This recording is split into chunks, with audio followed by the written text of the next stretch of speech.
Welcome to The Explainer. Look, we're all pretty much glued to our phones, right? But what if what if it's costing us way more than we realize? Today, we are diving deep into the idea of a digital detox.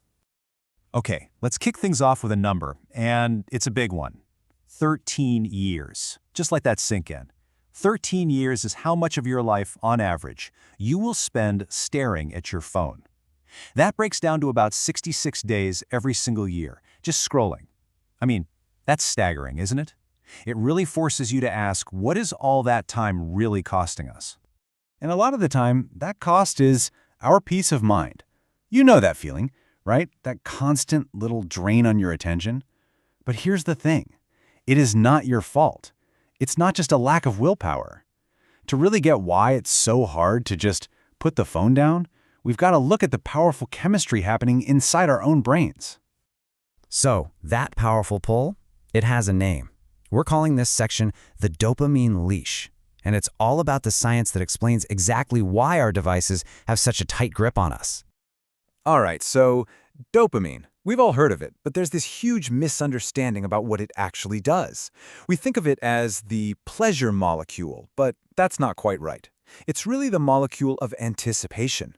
It's that little chemical kick you get when you're about to see something new. The next post, the next video, that next little notification. It's the what's next chemical. And to put this into perspective, just look at how it stacks up against other things. Chocolate? Yeah, that gives us a nice little 1.5x dopamine boost. But something highly addictive, like nicotine, can spike it 2.5 times higher. And here's the kicker. Social media apps are literally engineered to mimic that same rush. They use a trick called a variable reward schedule. Think of it like a slot machine in your pocket. You never know if the next scroll will give you something interesting, so you just keep pulling that lever, again and again. But, and this is so important, here's the catch. After every one of those peaks, there is always a crash. Your dopamine level doesn't just go back to normal. No, it actually drops below where you started. This creates a deficit, this feeling of, just a little bit of anxiety. And what does that make you want to do? It makes you crave another scroll, just to get back to feeling normal. And that, right there, is the vicious cycle. So how in the world do we break out of this loop? Well, that leads us right to the solution that so many people are trying these days, the digital detox promise. And the promises, they are incredibly compelling. People who actually manage to unplug for a bit, they often report these profound changes. Suddenly, they can focus better. They have time for hobbies they'd completely forgotten about. They're sleeping better, they feel less anxious, and their connections with people in the real world feel deeper, more meaningful. In short, they just feel more present in their own lives. Okay, those personal stories are powerful. There's no doubt about it. But what happens when we put all those claims under the scientific microscope? The big question is, does a digital detox actually work? This is the big one. This is the question researchers have really been digging into. And this is where things get really interesting. You see this fascinating tension. On one side, you've got the promise, all those amazing stories, the joy of missing out, or JOMO. But then you look at the research and, well, it's surprisingly messy. A massive review of 21 different studies found that, yeah, some people benefited. But for others, there was no effect at all. Some people even felt more lonely and anxious afterward. So the science, it just isn't as clean as the stories we tell ourselves. So in the end, the researchers basically concluded that there's just no single definitive answer, at least not yet.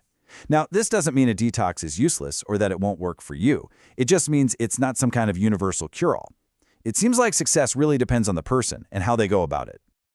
Okay, so if going completely cold turkey isn't a magic bullet for everyone, what's a more practical way to go about this? Well, that brings us to what we're calling your detox toolkit. Think of this as a set of strategies to help you build a much healthier relationship with your tech. So instead of some dramatic all-or-nothing break, experts suggest something a bit more sustainable, a digital declutter. Step 1, delete the apps that are just black holes for your time. Come on, you know exactly which ones they are. Step 2, silence your non-human notifications. Every single ping and buzz is an interruption designed to pull you back in. Just turn them all off, except for maybe calls from actual people. Third, and I love this trick, go grayscale. Just drain all the color from your screen. And finally, number 4, you have to replace the habit. When you get that twitchy feeling to scroll, grab a book, go for a walk, do something else. You're not just breaking a bad habit, You're actively building a good one. Let's talk more about that grayscale trick because it is surprisingly powerful. You know those bright, colorful, candy-like app icons? They are designed that way on purpose, to be visually rewarding and grab your attention. But the moment you switch to grayscale, your phone just looks, well, boring. All that visual temptation just vanishes, and suddenly, it's way less appealing to pick it up for a mindless scroll. This whole idea of decluttering leads to a much more sustainable, long-term strategy, which is all about creating boundaries, not bans. So maybe that means setting up phone-free zones in your house, like the bedroom is a big one for better sleep. Or maybe you make a rule for yourself. I'll only use the really distracting apps on my desktop computer, not on my phone. It's all about consciously curating your digital world so that it's inspiring you, not draining you.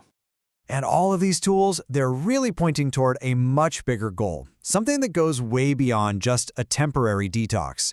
What we're really talking about here is a permanent shift in how you relate to your technology. Because ultimately, this isn't about rejecting technology or becoming some kind of Luddite. Not at all. A detox is really just the first step toward reclaiming your own attention. It's about shifting your mindset so that your devices become tools that you use with intention instead of becoming forces that end up using you. The whole goal here is to shift from being a passive consumer of content to an active, intentional user of a tool. And that leaves us with one final, pretty important question to think about. When it comes to your phone, who's really in control?